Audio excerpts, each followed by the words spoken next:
नमस्कार मित्रांनो, स्वागत आहे तुमचं HK ब्लॉग्स मध्ये. तर मित्रांनो, आज सकाळ सकाळी मस्त उठून आज मला पाठवलेलं टाक्या भरायला, कारण की टाक्यात नव्हतं जास्त पाणी, त्याच्यामुळे आला तुमचा ऊट टाक्या भरण्यासाठी सकाळ सकाळी. मस्त वातावरण झालेलं आहे बघा आमचं चंदनजिरा. आणि आमच्या चिचलेच्या वरती, कारण की तो लय माग लागतो. मग मस्त आवरून शिवरून आलो मी मस्त खाली आणि आवरलं मस्त. नाश्ता करून पाणी वगैरे पिऊन मी झालेलो रेडी. आणि आता आपल्याला जायचं शॉप वरती. चला मग मी आलेलो शॉपला. बघू शकता मुन्या मस्त मोबाईल पाहायला लागलाय. काम गिम आवरून ते झाले तयार. मग मी निघलो थोडं शॉपवरून लगेच बाहेर, कारण की मला होतं लय महत्वाचं काम.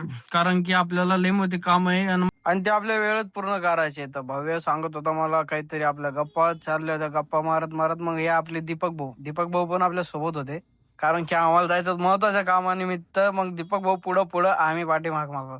आम्ही पोहोचलेलो आहे आणि आमचं काम चालू झालेलं आहे. ते कामावरून आम्ही आलो आमच्या मस्त कटिंग करण्यासाठी. मग माझंच कार्यकर गेलता का बाहेर, कारण की त्याचं होतं घरी काम. मग माझी त्यावर पर्यंत चालू होती मालिश. मी करत होतो मस्त मालिश. मग तिथं होता आमचे साले आकाश साहेब. मग त्यांच्यासोबत मारल्या गप्पा. ते दाजी तुम्ही एकदम नाही का किंग मिंग दिसायला लागलेत, कारण की आपले केस झाले ते लाल आणि पांढरे. कारण की मला करायचं होतं वेगळं आणि याने केलं तर माझे केस वेगळेच. मग काय, मग डबल रिपेअर करून मस्त असं लुक केलेलं आहे बघा. कसं वाटतोय लुक एकदा नक्की कमेंट करून सांगा भावांनो. कारण की मी लवकर कटिंग करत नाही 2-2 महिने.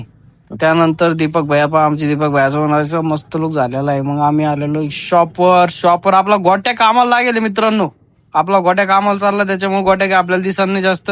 मग संध्याकाळी जाता जाता संदीप बायल म्हटलं तुला रिंगम पाहायचंय का. मग संदीप बायल मी घेऊन आलेलो रिंगम पाहायला. काय भैया खतरनाक रिंगण आहे, काय माहित काय असं बनवलेलं आहे. हे रातचेच असे काम करते लोक भैया. तर रातचं रिंगण आम्ही पाहू मस्त. संदीप भैया घाबरलेला आहे सध्याला. मग काय आम्ही गेलो गुपचाप घरी गेलो आणि भाऊ सांगितलं असं काही रिंगण असलं तर लांबून चालत आहे म्हणून. मग काय घरी गेलो झोपून राहिलो. Good night.